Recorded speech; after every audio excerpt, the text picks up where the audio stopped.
In this video, I just want to quickly walk through some of the actual lyric videos that I've made for clients and show you how I use 3D cameras and elements in them. So this first one is for a band called Plastic Planets, and I used a lot of the same tricks or techniques in this as I did in my class sample project. So I used trapcode form again to make these particles to give kind of an environment, but I also generate a star field in the background.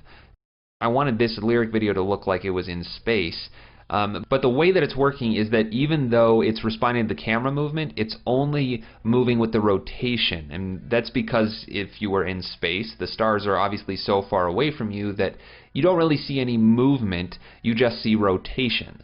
And that was one technique I used. You can see that this is a very cinematic looking aspect ratio for the frames, so I added motion blur to try and add a little bit more realism to it. There's a lot of film grain and kind of chromatic aberration. I was really stylizing all of this to feel a lot more cinematic. And then right here, I'm using a plugin from Video Copilot called Optical Flares, which is also 3D enabled, to just make this nice little lens flare. But if I just scrub through some of this, you can see like at this part, I'm flying through space a lot more. Again, these are all just 3D effects, taking advantage of having the ability to move things in 3D space and give a lot more sense of an environment to the lyrics of the song.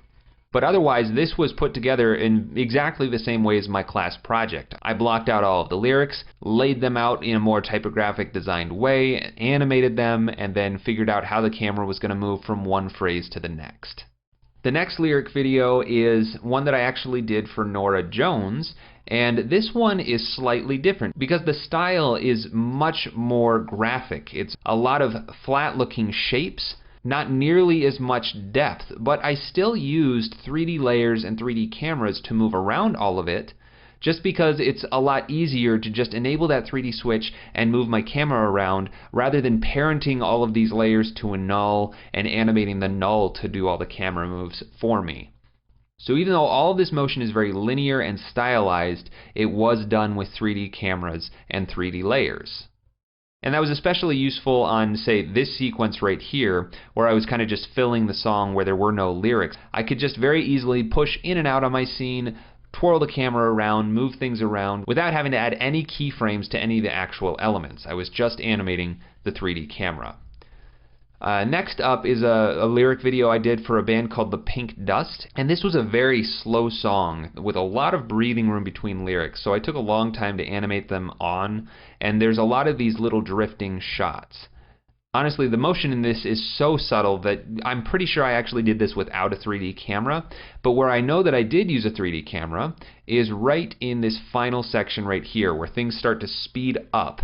You can see that there's just a very subtle camera shake to all of this because I wanted to add to that sense of speeding along through space with these animals running. So I made a very similar camera shake rig to what I did in this class for this lyric video on this section.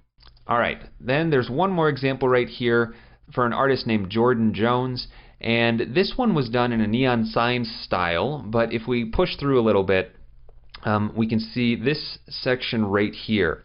This is in 3D, and I added these kind of like vertical lights in the background and just spaced them out in Z space to give a little bit more of a sense of environment, because if this was just this one line of text and the background, you wouldn't have a very good sense of depth and the scale of the environment. But having those vertical lights in the background gives some more visual interest and help demonstrate that you're actually in a three-dimensional space.